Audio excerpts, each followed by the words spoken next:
Bismillahirrahmanirrahim. Assalamualaikum warahmatullahi wabarakatuh. Alhamdulillah, alhamdulillahilladzi arsala rasulahu bil huda wa dinil haq liyuzhirahu 'ala ad-dini kulli walau karihal kafirun walau karihal musyrikun. Asyhadu an la ilaha illallah wa asyhadu anna Muhammadan 'abduhu wa rasuluhu la nabiyya ba'dah. Allahumma salli ala Muhammad wa ala ali Muhammad. Baiklah tuan-tuan jamaah salat zuhur yang dirahmati oleh Allah Subhanahu wa taala. Pertama-tama dan yang paling utama, senantiasalah kita meningkatkan diri kita dengan ketakwaan kepada Allah Subhanahu wa taala, dengan cara melaksanakan segala bentuk kebaikan, dengan cara melaksanakan segala apa yang diperintahkan oleh Allah Subhanahu wa taala, dan juga menjauhilah segala apa yang dilarang oleh Allah Subhanahu wa taala. Mudah-mudahan dengan demikian kita menjadi orang-orang yang benar bertakwa kepada Allah Subhanahu wa taala. Salawat beserta salam marilah kita curahkan kepada junjungan Nabi besar kita, Nabi akhir zaman, Nabi penutup daripada sekalian para nabi, yaitu Nabi besar Muhammad sallallahu alaihi wasallam.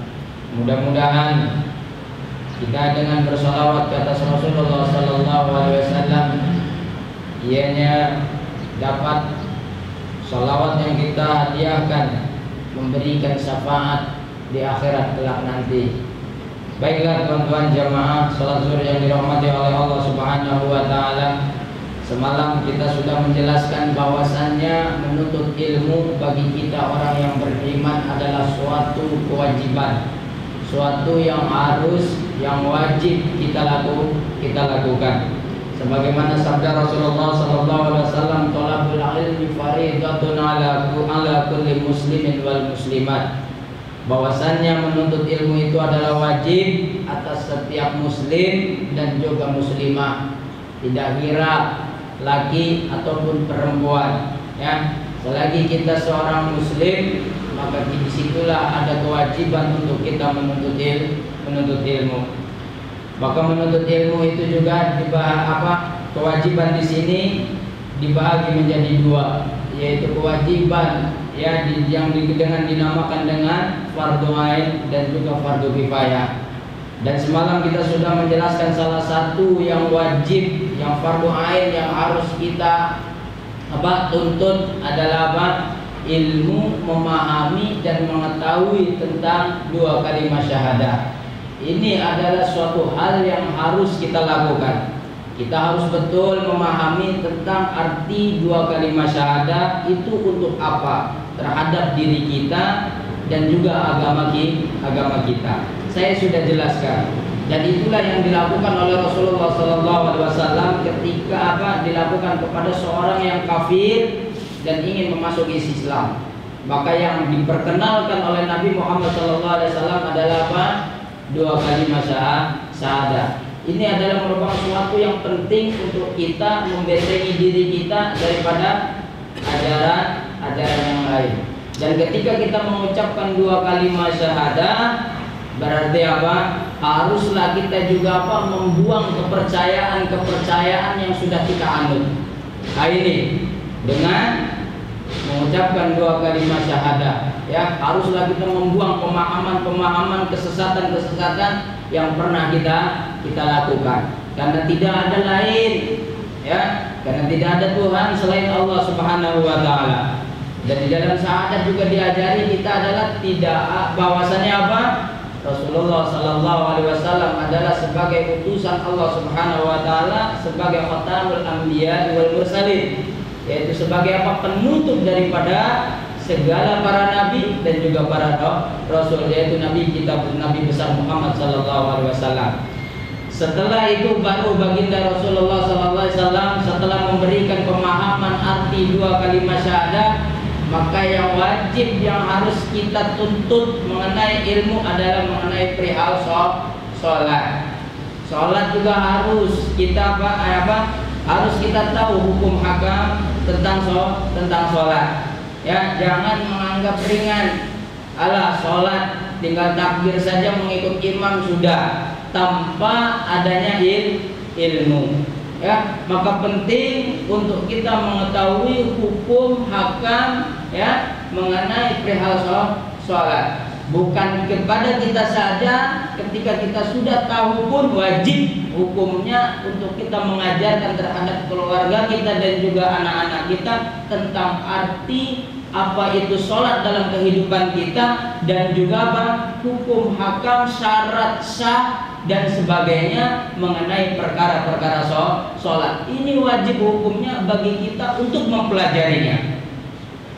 Kalau kita luput daripada mempelajari ilmu tentang perihal sholat, maka apa hukumnya adalah berdosa. Karena menuntut ilmu tentang perkara sholat adalah merupakan fardu ain.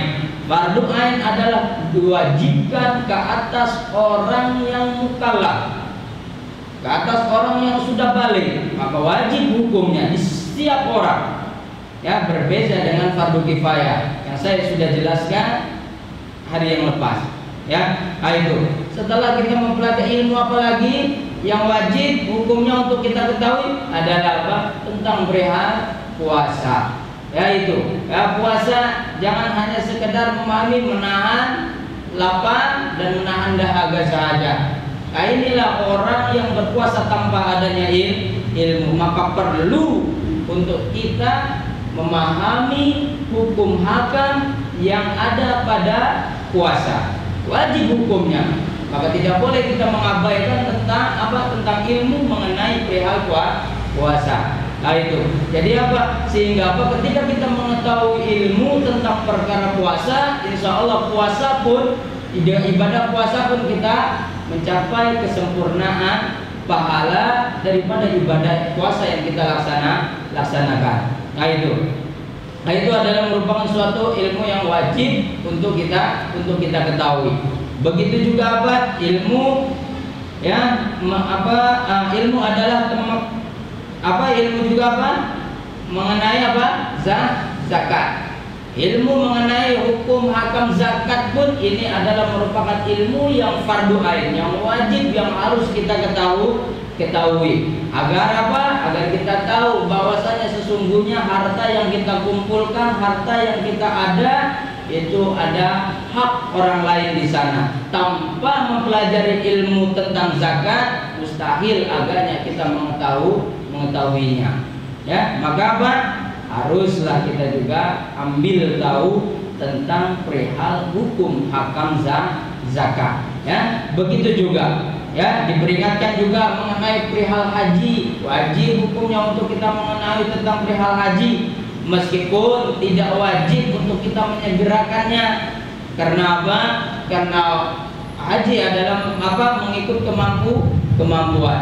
Apabila kita tidak mampu, jadi di sana tidak ada paksaan, tidak ada kewajiban. Namun apabila kita sudah mempunyai kemampuan, maka di sana jatuh kewajiban untuk kita melaksanakan. Maka ketika kita mau melaksanakan haji, harus kita tahu tentang hukum hakam haji. Sehingga ketika kita menunaikan haji, kita mendapatkan haji yang mabrur. Nah, inilah ya harapannya. Jadi inilah diantara ilmu-ilmu yang hukumnya wajib untuk kita pelajari. Kalau kita tidak mempelajarinya, maka berdosa. Ini adalah hukumnya fardu ain. Maka tuan-tuan jemaah yang dirahmati oleh Allah Subhanahu wa taala, ketika kita mempunyai waktu yang luang, ya, masa yang luang yang cukup, maka hadirilah kelas-kelas yang ada di seluruh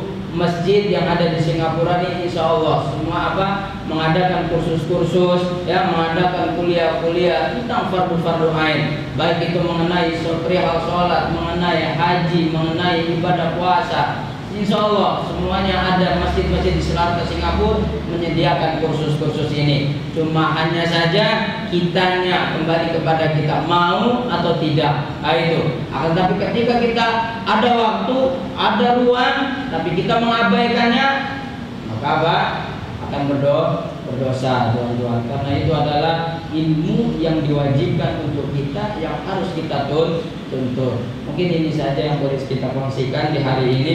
Insya Allah kita akan jelaskan mengenai ilmu-ilmu ya yang fardu kifayah. Apa yang ilmu-ilmu apa yang fardu kifayah hukumnya? Insya Allah di hari-hari mendatang saya akan menjelaskan. Mudah-mudahan apa yang saya sampaikan ini memberikan manfaat khususnya untuk diri pribadi saya dan umumnya untuk jamaah salat zuhur yang dirahmati oleh Allah Subhanahu wa taala. Mudah-mudahan dengan majlis muzakarah ilmu seperti ini kita diberikan semakin kecintaan kita untuk senantiasa menuntut ilmu, dan lebih-lebih lagi ilmu itu adalah ilmu tentang perihal agama, perihal hukum hakam, larangan dan perintah-perintah Allah Subhanahu wa taala. Karena ilmu inilah yang akan sampai apa? Kita bawa kepada akhirat, yang akan memberikan keselamatan kita di akhirat kelak nanti tuan-tuan. Aku qouli hadza, assalamualaikum warahmatullahi wabarakatuh.